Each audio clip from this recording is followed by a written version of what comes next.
السلام عليكم ورحمة الله وبركاته. الحمد لله رب العالمين، وبه نستعين على أمور الدنيا والدين، والصلاة والسلام على أشرف الأنبياء والمرسلين وعلى آله وصحبه ومن سار على نهجه واقتدى بهديه واستنى بسنته ودعا بدعوته إلى يوم الدين. أما بعد. Alhamdulillah, kita dengan taufik dan hidayah daripada Allah SWT akan meneruskan pengajian kitab Minhajul Abidin.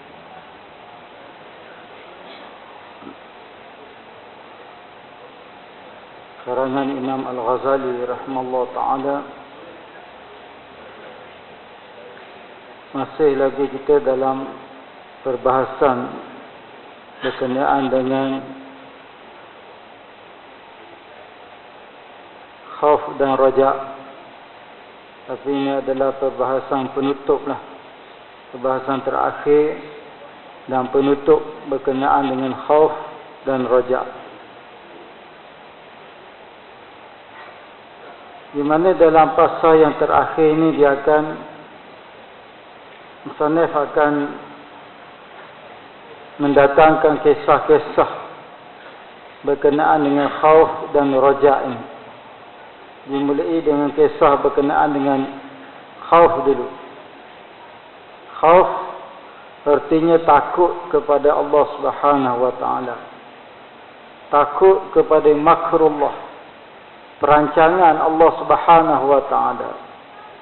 Kita tak tahu apakah perancangan Allah Subhanahu wa taala untuk diri kita.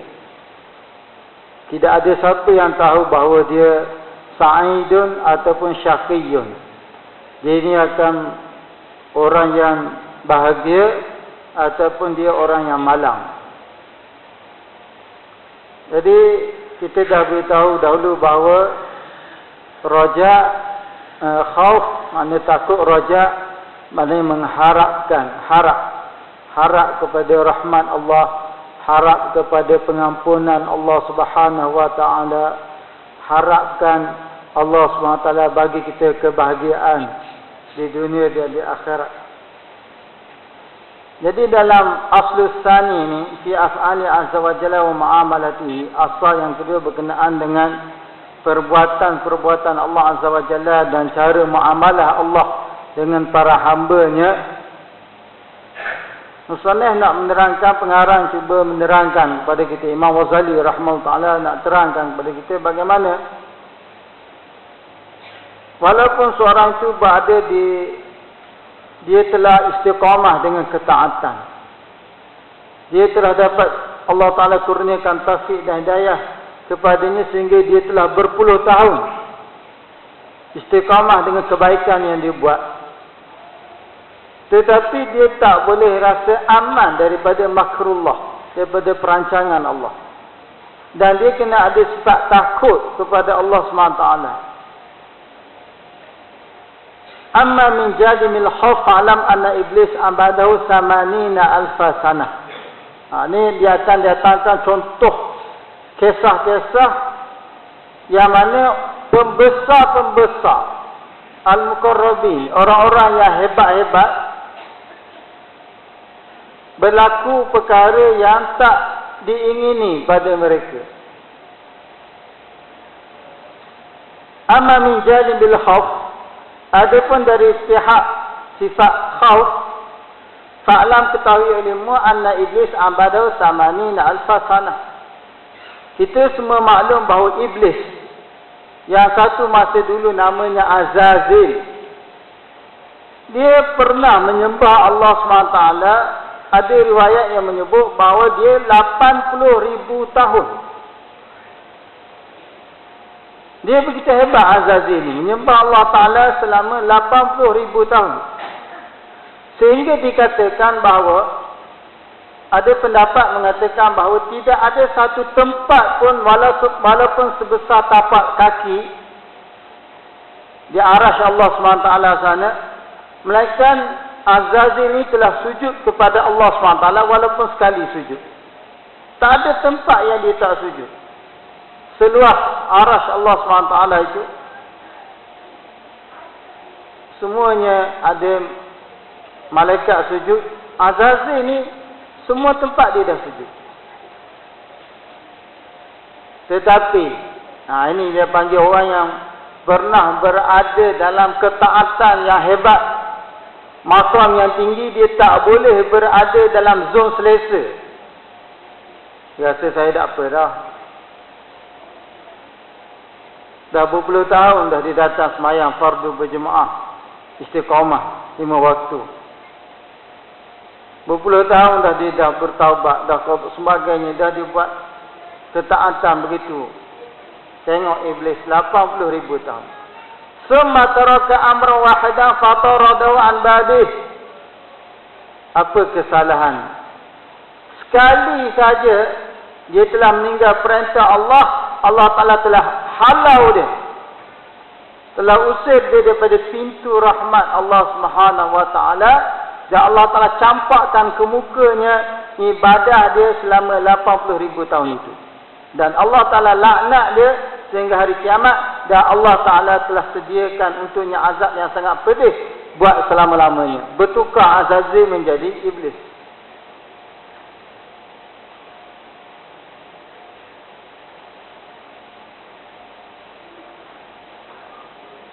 Jadi berkenaan dengan perancangan Allah pada seseorang, tak ada siapa yang tahu. Dia tak tahu dia akan berakhir dengan macam mana keadaan diri dia. Azazil asalnya orang yang hebat.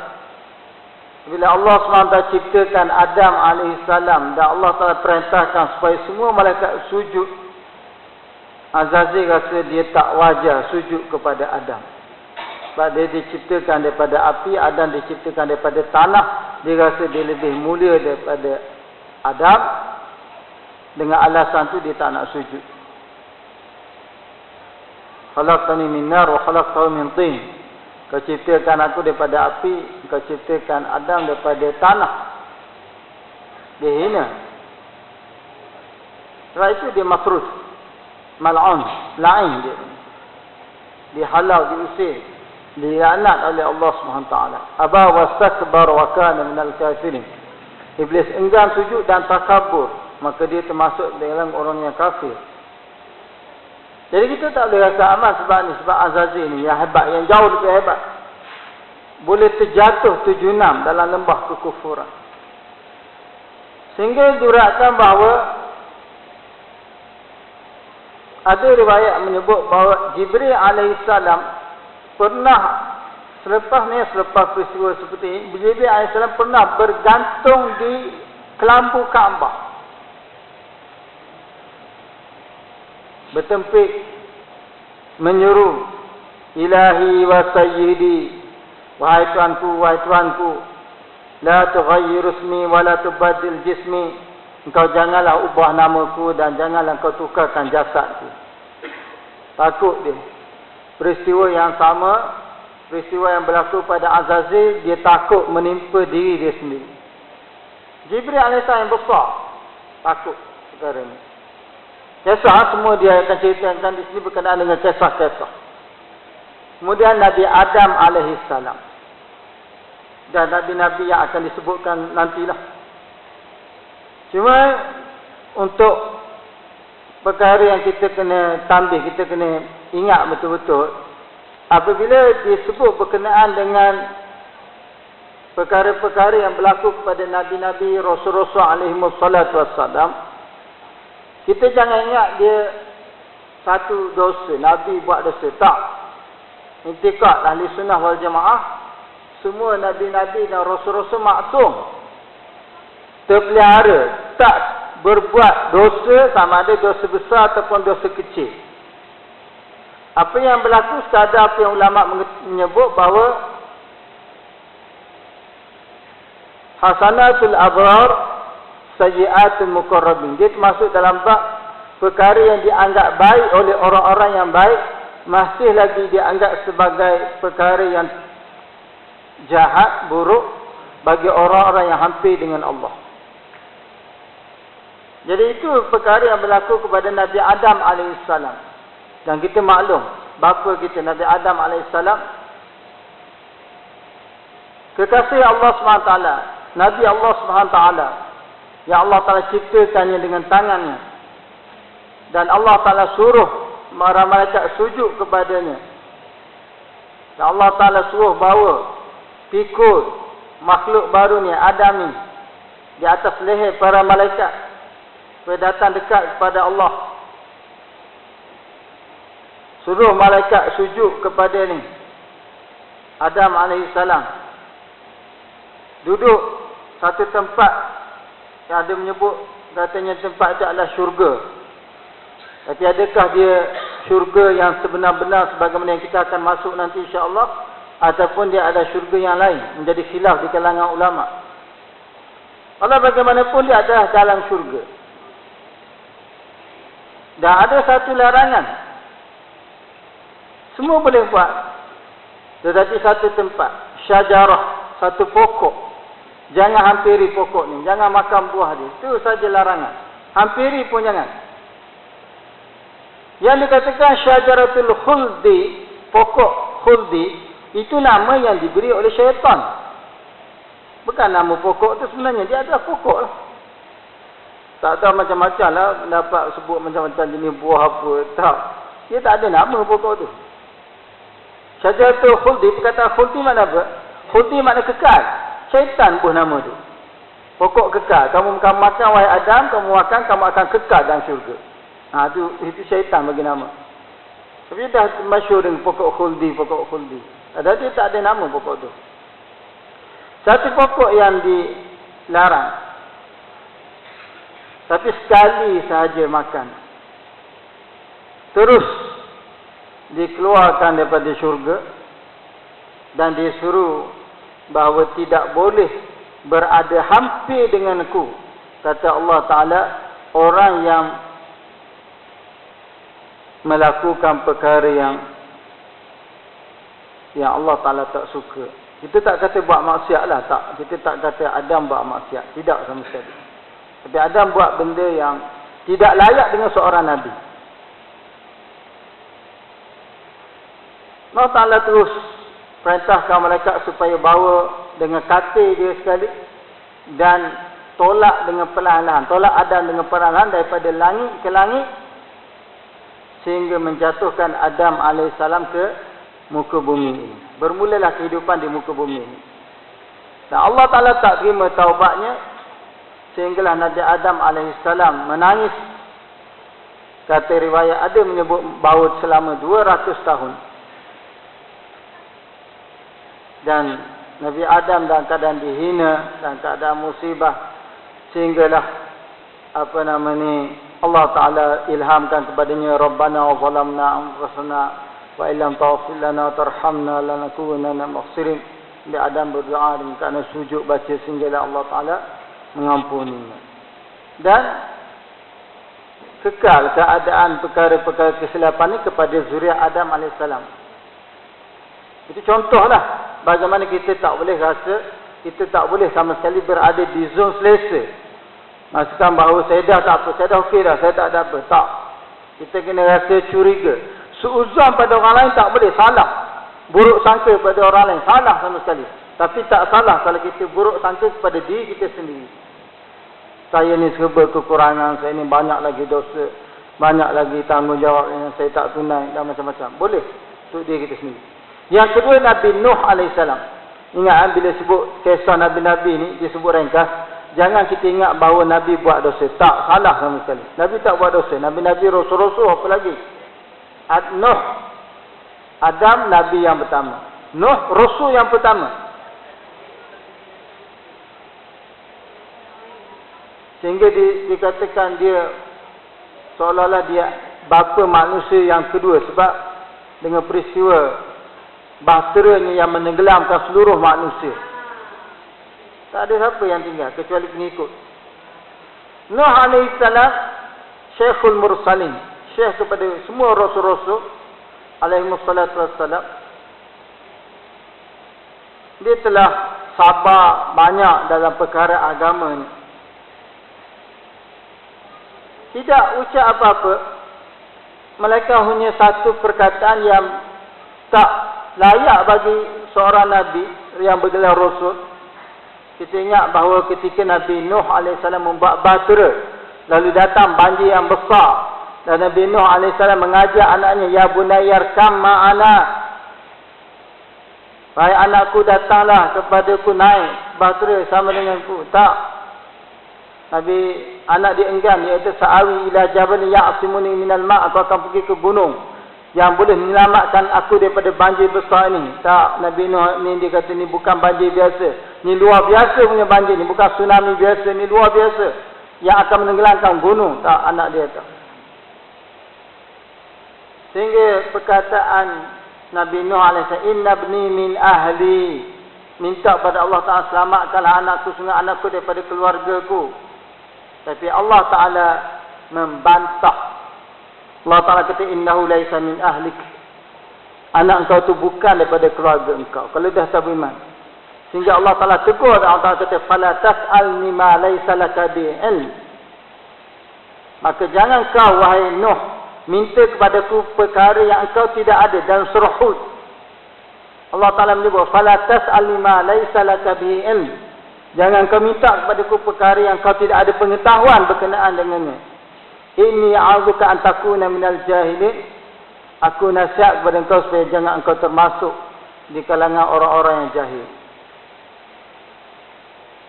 Sehingga bila teguran daripada Allah SWT ini, ada riwayat yang menyebut bahawa Nabi Nuh AS tidak mengangkat kepalanya, mendongak kepalanya ke langit kerana malu kepada Allah selama 40 tahun.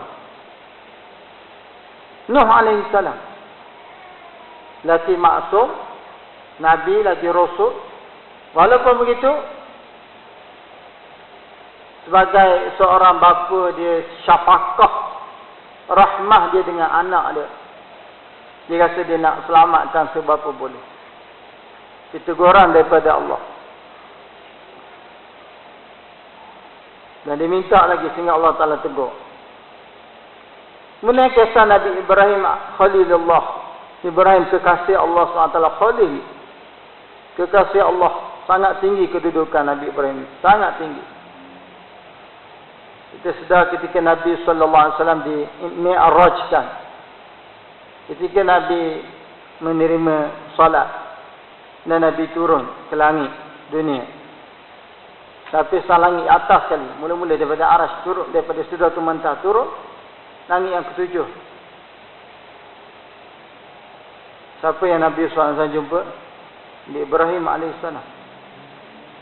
Begitu Nabi Ibrahim dengan syariat kita ni begitu hampir sangat.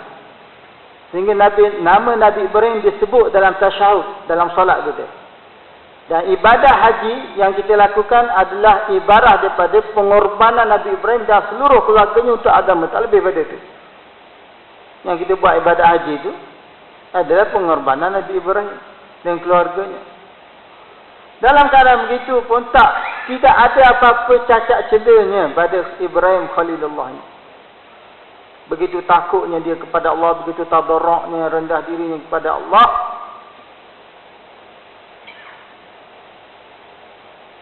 Tapi dalam keadaan begitu, Nabi Ibrahim AS mengatakan, wallazi atma'an yaghfira li khati'ati yaumaddin, dialah Allah yang mana aku sangat mengharapkan bahawa dia mengampuni dosaku pada hari kiamat. Apa dosa? Tak ada dosa. Tapi Nabi Nuh itulah perkataannya. Dan Nabi Nuh AS sangat dahsyat tangisannya kerana takutkan Allah.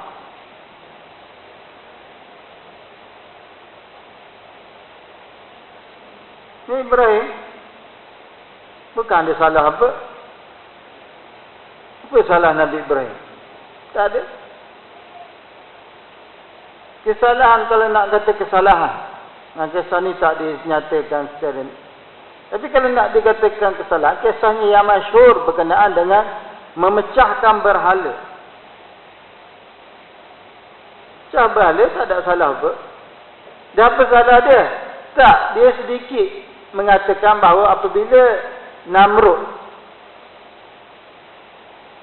mengerahkan seluruh rakyatnya, nyarat jelatanya berkumpul, Nabi Ibrahim kata, aku sakit mata. Aku tak boleh pergi. Aku sakit ain. Di situ. Di situ kalau nak katakan sedikit. Tapi ialah helah, satu helah yang Nabi Ibrahim bagi untuk membolehkan dia tak pergi ke majlis mungkar itu. Satu sakit mata. Tapi itu dah dianggap sebagai satu perkara yang tak layak bagi seorang Nabi. Macam bercakap macam tak benar. Kan?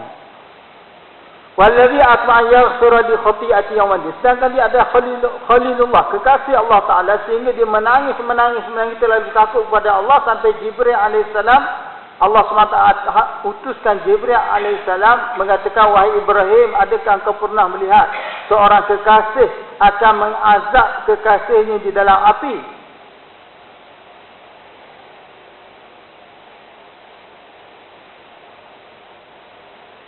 Tapi Nabi Ibrahim AS mengatakan, apabila aku teringatkan kesalahanku, aku terlupa kekasih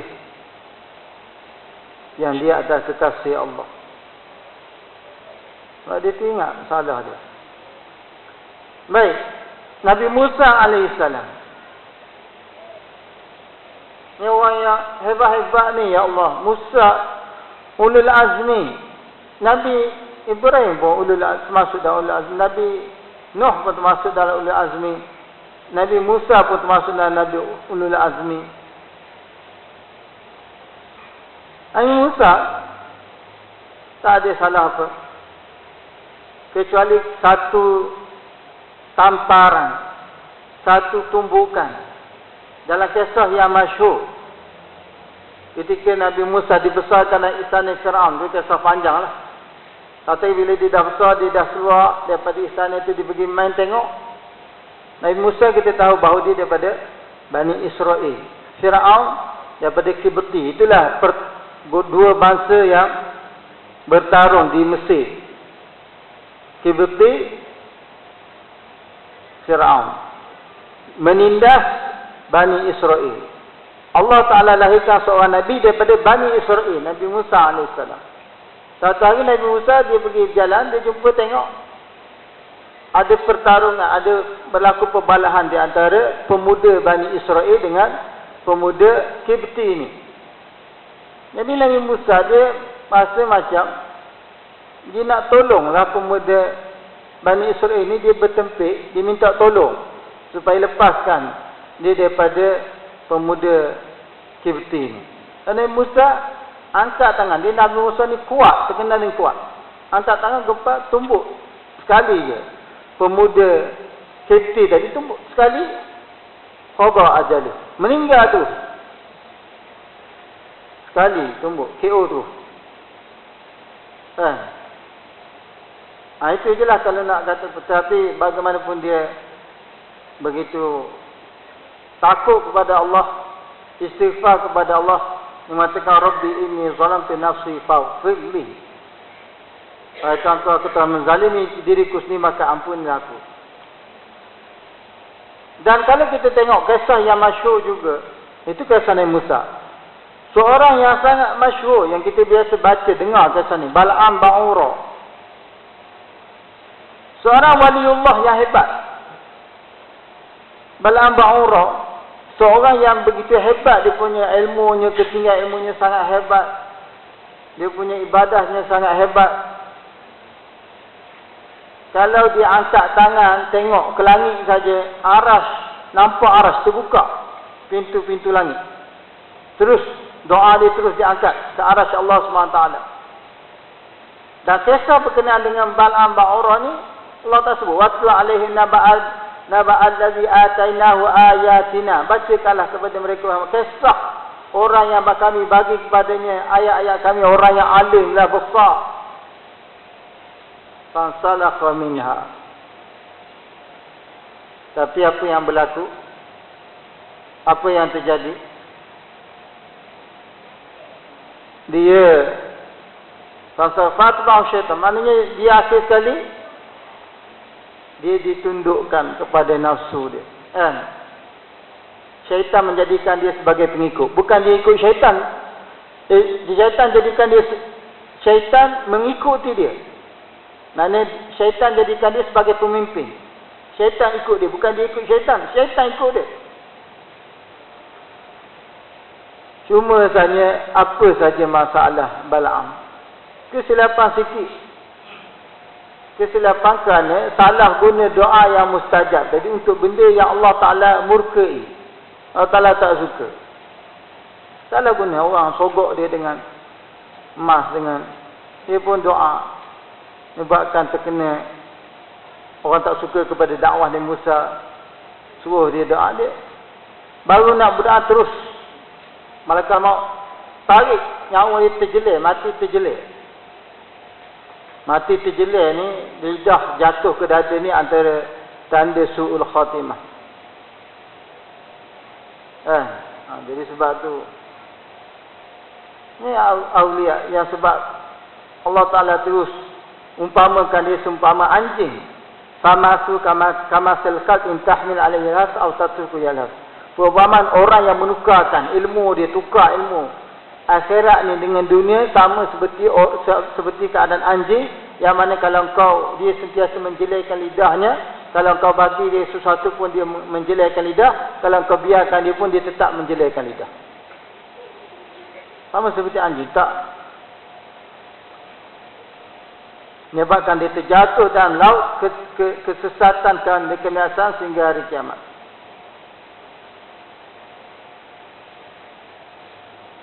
Padahal dia orang yang dia punya pelajar dia, anak murid dia, ubat dia punya dakwat untuk menulis ilmu dia saja 12,000 botol dakwat digunakan oleh pelajar dia untuk menulis ilmu daripada dia. 12,000 botol dakwat. Tapi akhir sekali dia menafikan ada pencipta alam ini.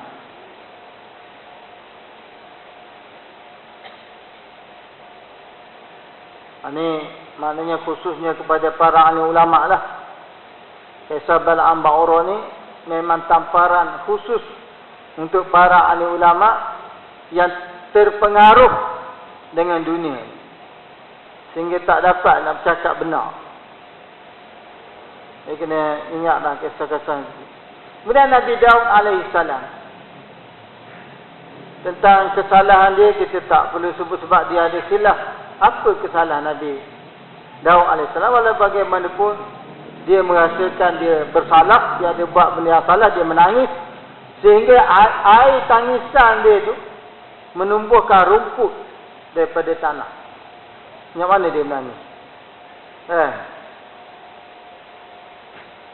Ya ilahi ama tarhamu bukai wa tadarrui. Wahai Tuhanku, tidakkah Engkau kasihan dengan tangisanku, dengan tadarrukku? Lalu dijawab, wahai Daud, engkau lupakan dosa engkau, kesalahan engkau ingat tangisan engkau. Akhir sekali dia bertaubat selama 40 tahun. Tapi memanglah Allah Ta'ala ampuni dia, cuma nak beritahu bukan salah apa pun. Cuma dia seorang Nabi, dia buat benda yang tak layak dengan Nabi, itu saja. Nabi Yunus alaihissalam yang mendakwah kaum dia, yang terkenal dengan dakwah kaum dia.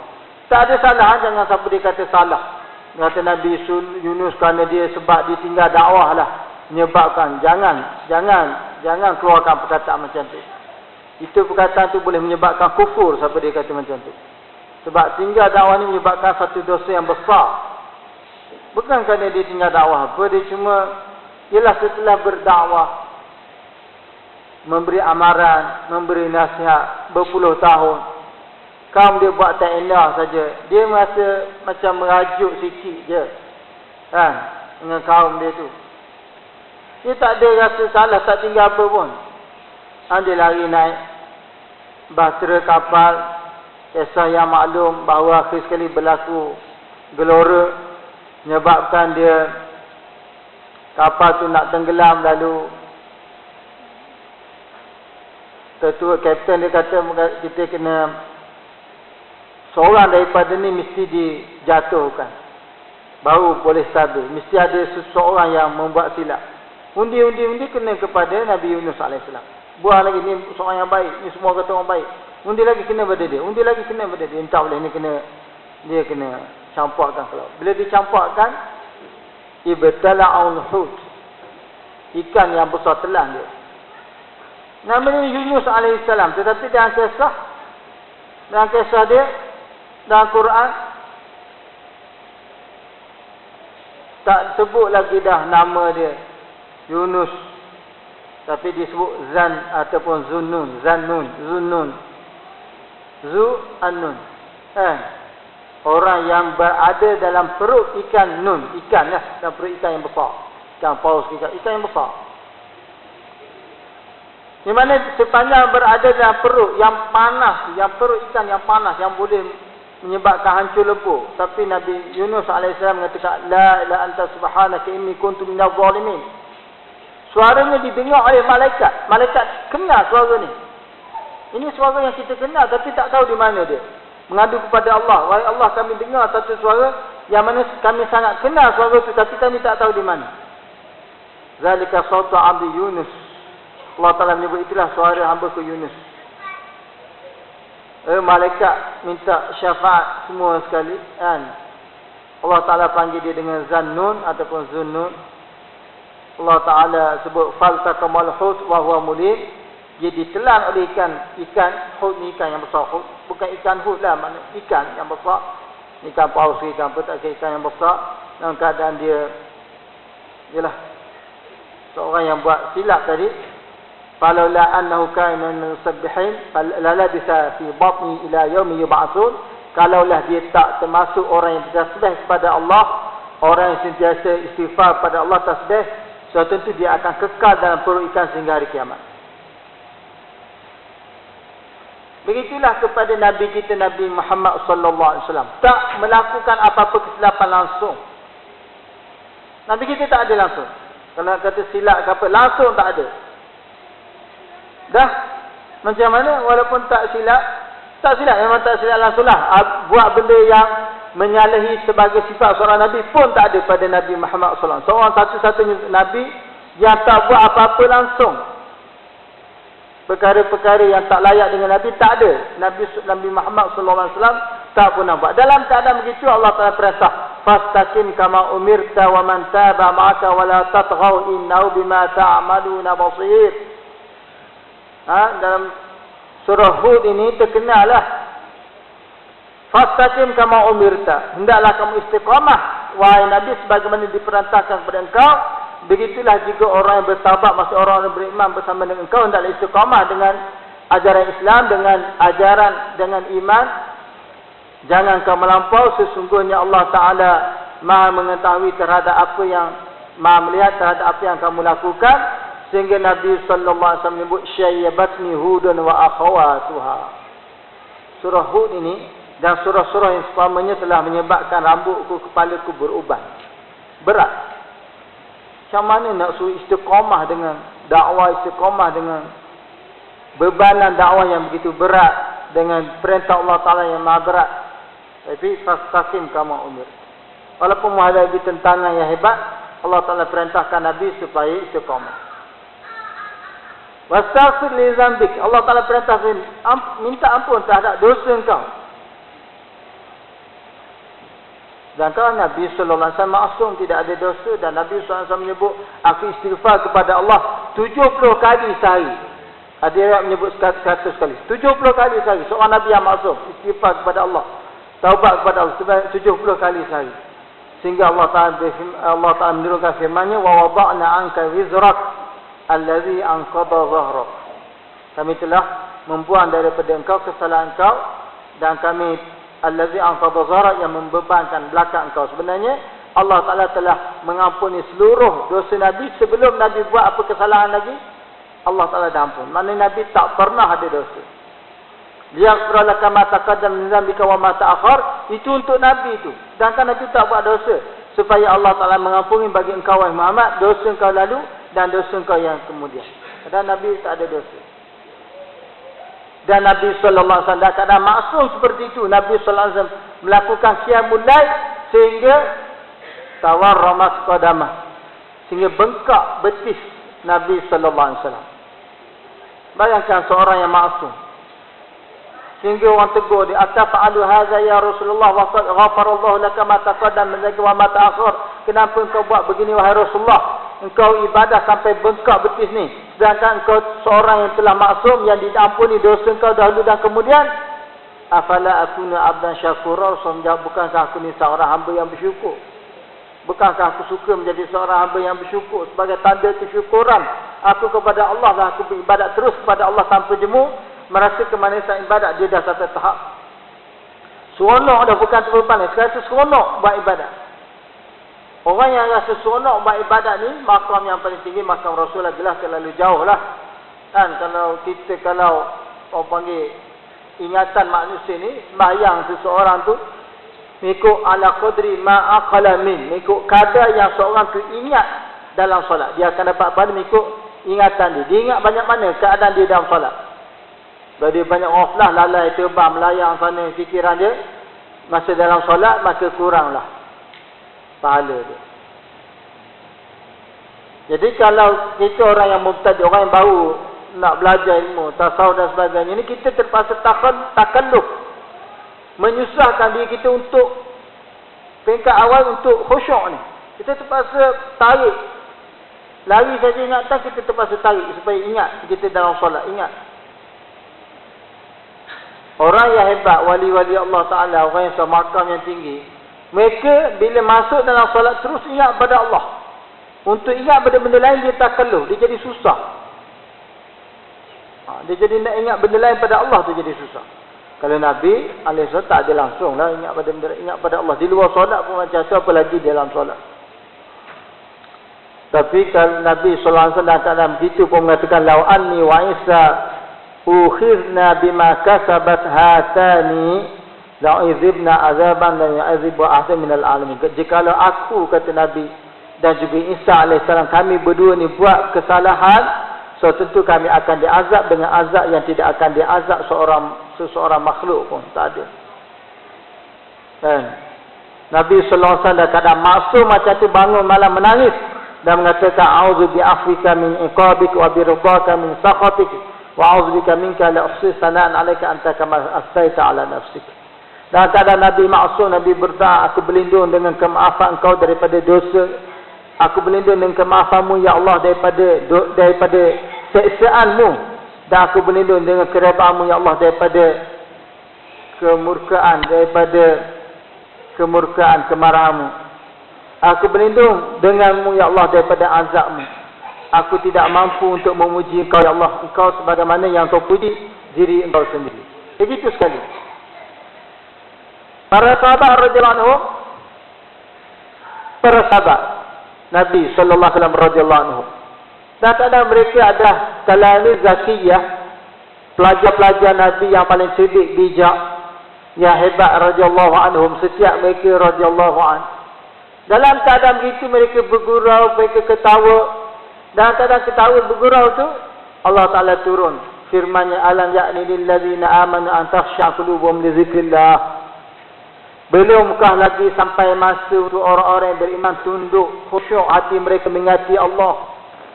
Dan kalau orang yang kita keadaan kita ni, kalau kita sentiasa ketawa saja, kemudian tak menangis, sampai masa berdoa pun tak menangis, baca Quran pun tak menangis, kena ingat ayat ni. Alam ya'ni lil ladzina amanu an takhsha qulubuhum li dzikrillah. Belumkah lagi sampai masanya untuk orang yang beriman ini dia tunduk hatinya kepada Allah, mengingati Allah, mengalirkan air mata kerana takutkan Allah, bertaubat kepada Allah. Belum sampai masa ke lagi. Walaupun Allah Ta'ala Maha Pemurah terhadap umat ini, umat akhir zaman ini, tapi Allah Ta'ala ada hukuman. Walaupun Allah Ta'ala tak hukum di dunia, tapi ada hukuman yang dijanjikan di akhirat. Jadi kita kena takut. Walaupun tersilap buat dosa, khususnya dosa dengan manusia, kena minta apa, kena cari Tuhan dia siapa, yang kita pernah buta tak bayar, cari. Kita pernah curi barang dia, kena pulangkan. Kalau kita tak jumpa, dah upah cari dah tak jumpa, macam mana nak buat? Ulama kata kena nilaikan harga barang yang kita curi itu, kita bagi kepada fakir miskin, niat bagi pihak tuan dia, itu pun kena niatkan. Seandainya tuan dia datang, saya kena pulangkan balik barang dia ataupun harga barang. Walaupun kita dah sedekahkan dengan niat. Ada orang beritahu, saya masuk sekolah rendah dulu. Ustaz, saya masuk sekolah menengah dulu. Saya ada butan 50 sen, RM1. Tak ingat dah kawan situ, dah lost. Dah tak tahu, dah lupa. Lost contact, dah tak tahu dah di mana dia. RM1 ada pun. Macam mana nak pulangkan balik? Bagi je lah pada fakir miskin. Ingat. Tapi kalau dia datang, ingat, bagi balik. Jadi jangan lupa, sebab susah taubat. Libatkan manusia sangat susah. Apalagi mengumpat, dosa mengumpat. Lama suruh pergi minta maaf. Pergi jumpa balik orang yang kita umpat tu, bila dah sampai dia kena minta maaf. Oh dahsyat. Memang berat sangatlah. Memang berat sangat. Walau bagaimanapun Allah SWT kita nak kita supaya mengimbangi sifat khauf tadi dengan rojak. Tadi khauf kan, kita dah cerita kisah-kisah khauf. Allah Ta'ala sendiri perintahkan supaya kita imbangi sifat takut itu dengan harap. Kalau kita rasa kita liar sangat nafsu kita, kena banyakkan khauf ni. Ingat balik rasa takut ni. Sebab itu bila sebut perkara kekufuran, kita jangan ketahui, kita kata waliyahzubillah, kita minta berlindung dengan Allah. Kalau ada ustaz-ustaz baca kisah perkara-perkara yang boleh membatalkan dua kalimah syahadah, kita kata waliyahzubillah, minta berlindung dengan Allah. Walau bagaimanapun Allah Ta'ala suruh kita ada sifat roja. Katakanlah kullil ladzina kafaru in yantahu yughfar lahum ma qad salaf. Ini ayat berkenaan dengan roja, harap. Katakanlah wahai Muhammad kepada orang-orang yang kafir itu, seandainya mereka berhenti daripada kekufuran mereka, kembali kepada Islam, nescaya diampuni seluruh dosa-dosa mereka yang terdahulu. Walaupun kita, kalau kita orang Melayu ni, orang Islam, orang Melayu ni telah membuat ataupun sengaja buat benda-benda syirik. Ustaz-ustaz dah mengajar, beritahu, percaya kepada bomoh, percaya kepada dukun, percaya kepada orang yang tenung nasib. Ini semua karuk, ini semua benda yang syirik. Pergi kepada bomoh yang bercerita tentang perkara gaib ni ada perkara syirik. Pergi, kalau pergi saja dah tertolak amalan 40 hari. Kalau pergi membenarkan syirik. Pergi kepada bomoh yang karuk ni, pergi dan membenarkan dia, jatuh syirik. Mengucap balik dua kalimah syahadah, Allah Ta'ala ampun seluruh dosa. Ulama khilaf tentang bagaimana berkenaan dengan orang yang murtad yang kembali dengan penuh ikhlas kepada Allah. Adakah dosanya hancur? Dan dia kena buat dia segala pahala dia hancur lebuh habis. Dan dia kena buat amalan baru ataupun amalan dia kembali. Banyakkan ulama lebih bersetuju bahawa orang yang murtad ni dia punya amalnya tergantung. Amalan dia yang lepas yang dia telah buat sebelum dia murtad, amalan baik dia tergantung. Kalau dia kembali balik pada Islam, maka amalan dia itu dikira balik. Yang dikatakan amalan dia hancur, itu kalau dia murtad sampai akhir hayat. Maka amalan dia hada' mansura.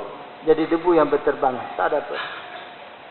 Ya sebab itu bila kita begitu, bila keadaan macam itu, kita kena berhati-hati. Tengok kisah ahli-ahli Saharati Fir'aun. Ini kisah berkenaan dengan rojak pula ni. Harap rahmat Allah. Ahli-ahli Sayyid Fir'aun. Padahal tidak ada apa amal yang dia buat. Ahli-ahli Sayyid Fir'aun ketika berdepan dengan Nabi Musa AS, bila dia tengok, dia campakkan tali-tali yang pada orang ramai nampak benda tu ular. Padahal ahli Sayyid itu tahu bahawa itu tali semata-mata. Jadi orang ramai nampak ular, takut. Nabi Musa pun takut. Tapi Allah Ta'ala suruh campak tongkat yang ada padanya, tongkat yang besar tadi menjadi tukar menjadi ular betul, menelan semua tali tadi.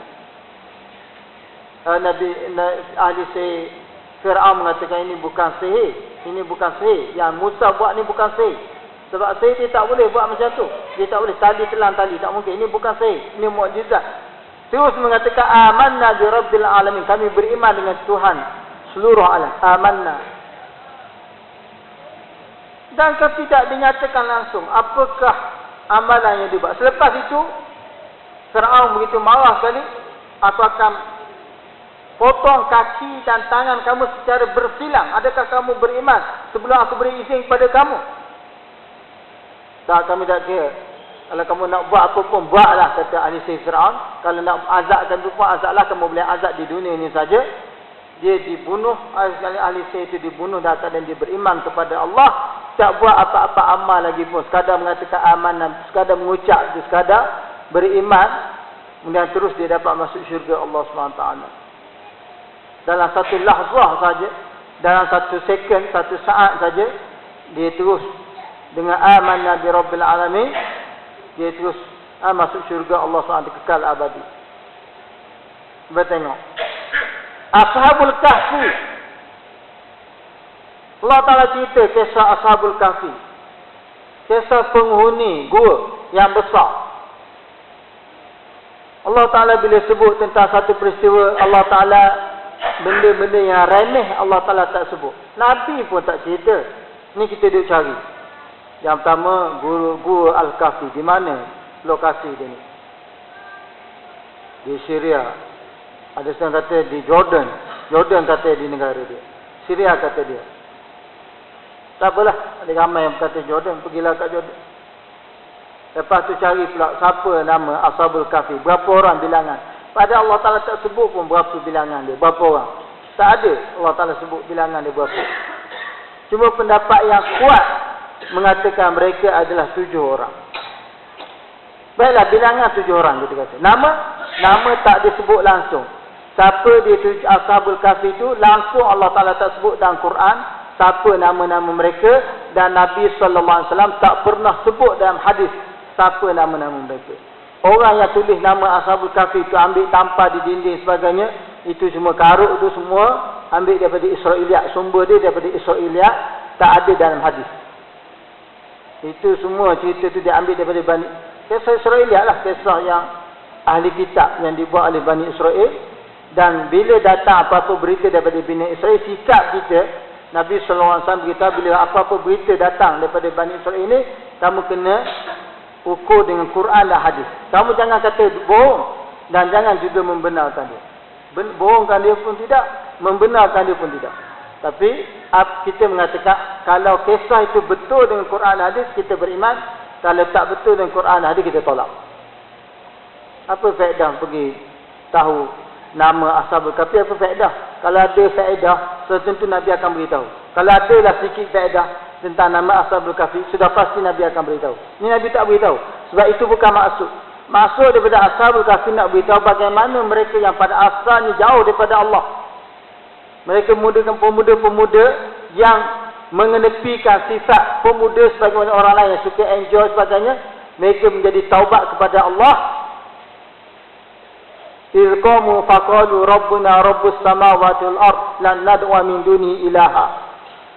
Adalah ketika mereka bangun dan mereka mengatakan, Tuhan kami, ada Tuhan yang menciptakan langit dan bumi, kami tidak menyeru, tidak berdoa selain daripada Allah, tidak menyembah selain daripada Allah sebagai Tuhan. Mereka terus iltija kepada Allah, mereka terus berlindung dengan Allah SWT. Allah Ta'ala terima mereka, Allah Ta'ala beri kurniaan, Allah Ta'ala muliakan mereka. Allah Ta'ala beritahu, wa nuqallibum zatal yamin wa zatal shimal. Allah Ta'ala beritahu Allah Ta'ala tidurkan mereka dalam gua tu, berbolak balik dalam gua. Selama berapa tahun? Selama berapa hari? Selama berapa minit? 309 tahun. Termasuk kisah bersama dengan dia, anjing dia.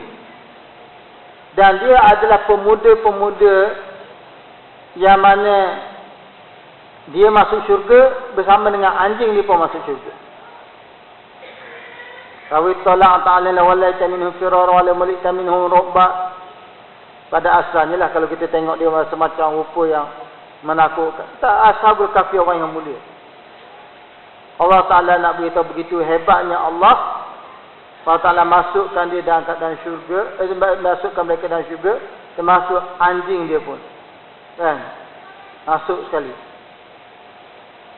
Bayangkan. Begitu pemurahnya Allah Ta'ala bila orang tu walaupun jauh tapi dengan sekali taubat, Allah Ta'ala boleh selamatkan dia. Dan bagaimana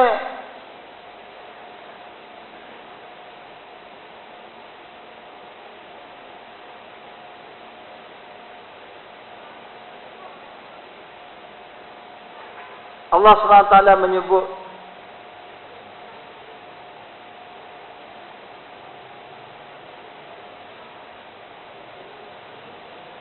Nabi SAW pernah masuk dan berjumpa dengan orang ramai yang asyik ketawa saja. Nabi tegur sebab dia jenis cakap ketawa terbahak-bahak, cakap ketawa terbahak. Ini tak bagus. Kenapa engkau ketawa? Tak pernah engkau ketawa macam ni. Tapi Nabi SAW pergi kucuk Hajar Aswad dan Nabi SAW berundur ke belakang. Nabi beritahu, malaikat tegur. Jibril tegur Muhammad, sungguh Allah Ta'ala berkata kepada kau, lima tuqannitut ibadi merrahmati. Kenapa engkau menyebabkan hamba-Ku jadi putus asa daripada rahmat-Ku? Nabi ibadi anni anal ghafur rahim. Beritahu balik kepada hamba-Ku, sesungguhnya aku ada Tuhan yang maha pengampun lagi maha penyayang. Bolehlah mereka itu. Allahu arhamu bil abdi al-mu'min minal walidah asyafiqah bi waladiha. Nabi SAW menyebut Allah Ta'ala lebih penyayang daripada terhadap hamba-Nya, lebih daripada seorang ibu menyayangi anaknya sendiri. Jadi kita kena buka luas. Jangan sampai orang Islam mengorbankan nyawanya pada benda yang tak ada faedah. Saya baru jumpa kawan saya yang balik daripada Jepun. Jadi iman di Jepun. Kata setiap hari orang Jepun bunuh diri. Setiap hari. Bila dia tak dapat buat satu benda yang dia nak, bunuh diri.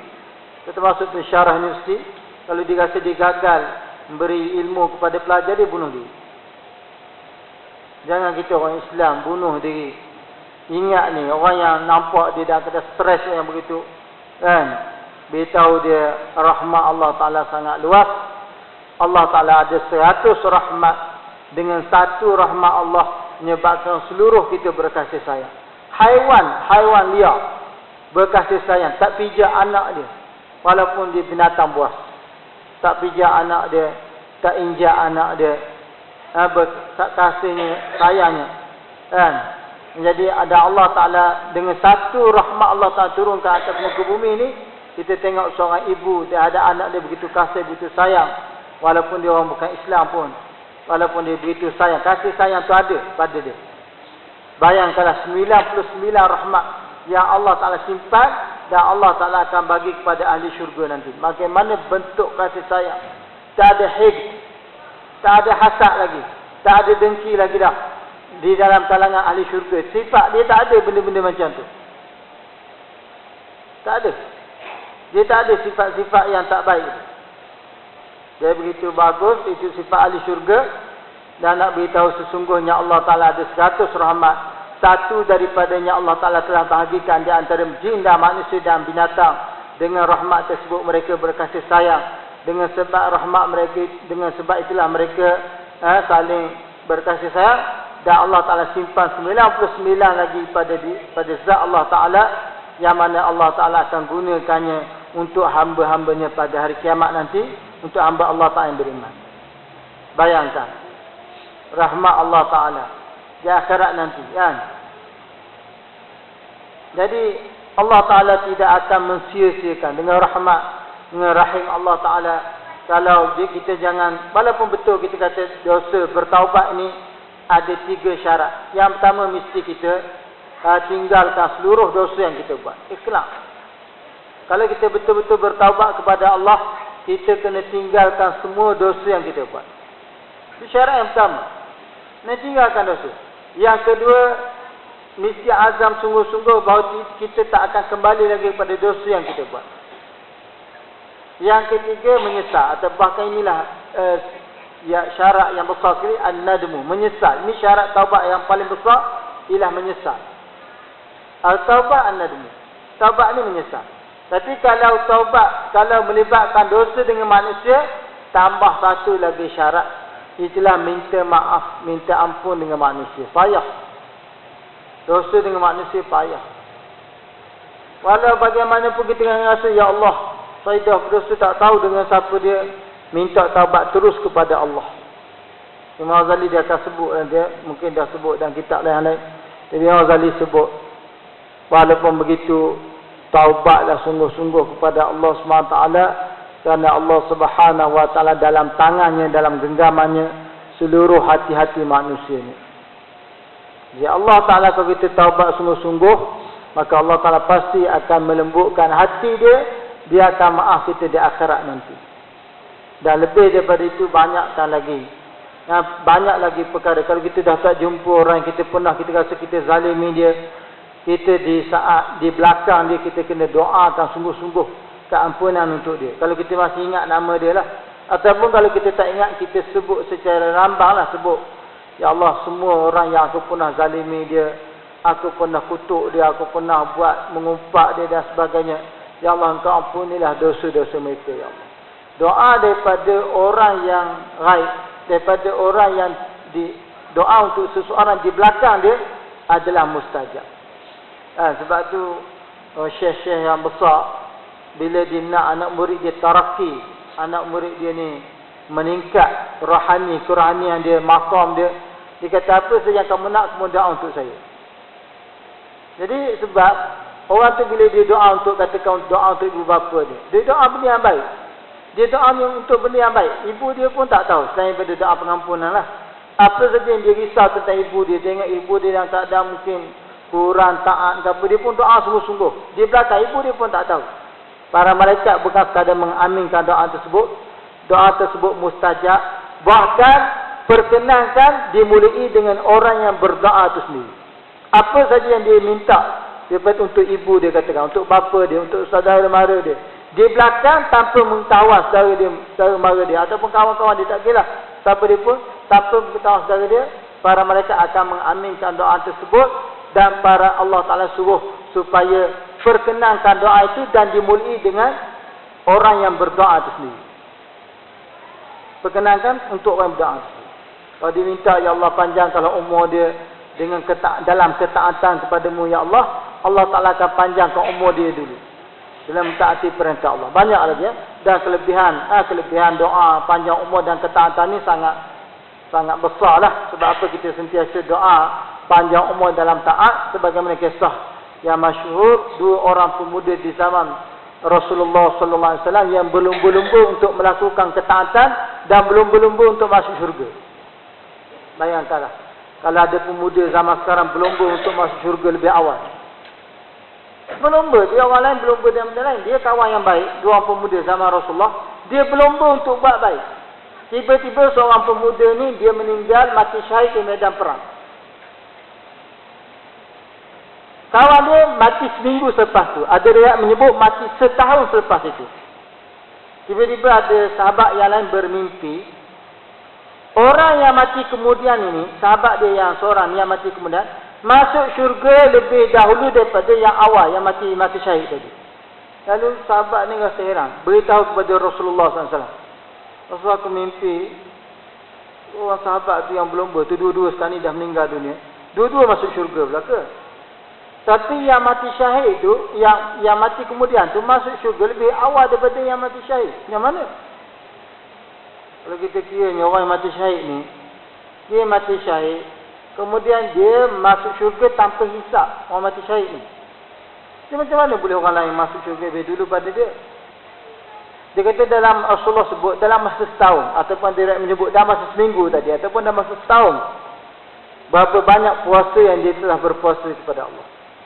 Berapa banyak sembahyang yang dia telah buat kepada Allah, yang mana tak dapat dibuat oleh orang yang mati awal tadi. Itu semua menjadikan dia yang kedua ni, perbezaan dengan dia orang pertama antara langit dengan bumi. Itu jauh tingkatan dia. Jadi sebab tu kita doa untuk tak, bukan doa panjang umur, doa panjang umur semata-mata. Buat apa panjang umur dan keadaan ni? Panjang umur dan ketaatan kepada Allah. Kita doa untuk kawan kita, doa untuk orang lain. Dia doa supaya dipanjang umur dalam taat kepada Allah. Jangan doa yang bukan-bukan. Jangan doa, dipanggil doa lahu, bukan doa alaih. Mendoakan kebaikan, bukan doakan kejahatan dia. Dan kita dah banyak kali kita sebut, bila kawan kita terbuat benda yang dosa, zaman sekarang ni zaman fitnah, nak buat macam mana? Buat dia dosa, ada kamera tangkap, ada live lagi, nampak, kemudian disebarkan. Tak adalah fitnah apa dah tahu di akhir zaman ini. Suka sangat dia sebarkan aib orang. Suka kongsi. Kalau jenis WhatsApp lah. Kalau jenis FB lah, Facebook sebagainya. Suka sangat. Dan suka bagi komen. Buat komen. Orang bagi nyata dia bagi komen. Ma yalfizu min qaulin illa ladaihi raqibun atid. Tidak melafazkan satu perkataan pun kita ni mereka raqib atid ada catat. Kita ingat kita bagi komen dalam Facebook tu saja-saja begitu je. Tak. Dicatat, ditulis. Akan dihisap di hadapan Allah SWT. Lidah jirmuhu saghir wa jurmuhu kabir. Berbezaan baris saja. Lidah ni jirmuhu saghir. Dia punya saiz dia nampak kecil, tetapi dia punya dosa daripada lidah tak ada yang kecil. Semuanya besar-besar belaka. Aku dah tengok kata Rasulullah, penghuni neraka, kebanyakan yang menghumbankan mereka, asbab yang menghumbankan mereka dalam neraka ialah dosa yang dibuat oleh lidah mereka. Ini bayangkanlah kita. Sebab tu kita tak boleh sama sekali kita rasa kita maksum, kita bersih daripada dosa salah, kita rasa kita tak bersalah, kita rasa kita dah okey dan salah sebagainya. Kita kena ingat bahawa sebenarnya Allah SWT ada makar, ada perancangan dia yang kita tak tahu. Kalau orang tu nak selamat pun, nak ketawa pun, setelah dua belah kakinya, bukan sebelah kaki, kedua-dua belah kakinya dah masuk syurga baru dia tahu. Dan kamu jangan menganggap seorang yang baik itu baik. Kata Rasulullah, sehinggalah kamu tengok akhir riwayat dia macam mana. Dia menghembuskan nafas terakhir dan keadaan macam mana. Pada masa itu baru tentukan dia baik ke tak baik, elok ke tak elok. Boleh ke mengucap dia kalimah syahadah ke tak boleh ke. Kita kena usahakan husnuzan dengan Allah. Ana inda zanni abdi bi. Aku mengikut sangkaan hamba-Ku kepada-Ku. Sangkaan yang paling baik sekali yang mesti kena ada ketika kita berdepan dengan sakaratul maut. Kita dah beritahu betul kita kena ada khauf dan raja. Tetapi bila kita berdepan dengan sakaratul maut, pada masa itu kita kena ada rojak sahaja. Kita kena rasa dalam hati kita, Allah Ta'ala pasti ampun dosa saya. Tak boleh rasa lain. Kita kena istighfar. Kalau kita tak sedar pada mengucap istighfar masa itu, dan kita dengan yakin bahawa Allah Ta'ala ampun dosa saya. Jangan terpedaya dengan syaitan yang akan datang macam-macam rupa. Dia akan suruh kita ikut dia. Macam-macam masa itu. Masa sakaratul maut ni, macam-macam syaitan ini kali terakhir. Dia akan usahakan juga untuk tarik kita mengikut, menjadi pengikut dia. Jangan terpedaya masa itu. Yang tentukan kita pada masa itu iman, amal yang kita buat. Mudah-mudahan Allah Ta'ala bagi taufik kepada saya dan kepada tuan-tuan, puan-puan semua. Dan apa yang kita dengar, kita dapat amalkan, kita dapat sampaikan, yakin dan ihtisab. Ini adalah bab penutup kepada khauf dan rojak. Mudah-mudahan Allah Ta'ala bagi kita taufik dan hidayah untuk kita sentiasa husnuzan dengan Allah SWT dan husnuzan dengan hamba-hamba Allah SWT dan su'uzan kepada diri kita sendiri. Itu husnuzan. Sehingga ulama mengatakan, kalau kamu lihat dalam hadis pun ada sebut, ulama mengatakan kalau kamu lihat saudara kamu, kawan kamu buat benda yang memang menyalahi, benda yang aib, kamu ihtimal lah 70 kali ihtimal. Mungkin dia macam ni, mungkin dia ada. Kalau tak ada habis 70 kali, akhir sekali kamu kata mungkin dia ada keuzuran yang buatkan dia buat macam tu. Sama sekali tak ada. Tapi untuk dia kita kena su'uzan. Dengan Allah Ta'ala kena husnuzan. Allah Ta'ala pasti ampun dosa. Allah Ta'ala pasti. Yang kata saya dah berdoa banyak, Allah Ta'ala tak perkenan. Memang tak perkenan, sungguhlah jawab dia. Kita kena doa dengan husnuzan. Allah Ta'ala pasti perkenankan doa kita. Boleh insyaAllah. Subhanallah. A'udzubillahi minasyaitonir rajim. Bismillahirrahmanirrahim. Alhamdulillah rabbil alamin wassalatu wassalamu ala asyrafil anbiya'i wal mursalin wa ala alihi wasallam. Allahumma ja'alna minal ladzina yastami'una qawla fayattabi'una ahsanah wa yuballighuna risalataka wa yakhshawnak wa la yakhshawna ahadan siwak. Allahumma akhrijna fi sabilik ila masyarikil ardi wa maghribiha du'atan ilaika wa lidinik. Allahumma ja'alna minat tawwabin. Allahumma ja'alna minat tawwabin. Allahumma ja'alna minal maqbulin. Allahumma ja'alna minal maqbulin. Allahumma rabbana atina fid dunya hasanah wa fil akhirati hasanah wa qina adzabannar.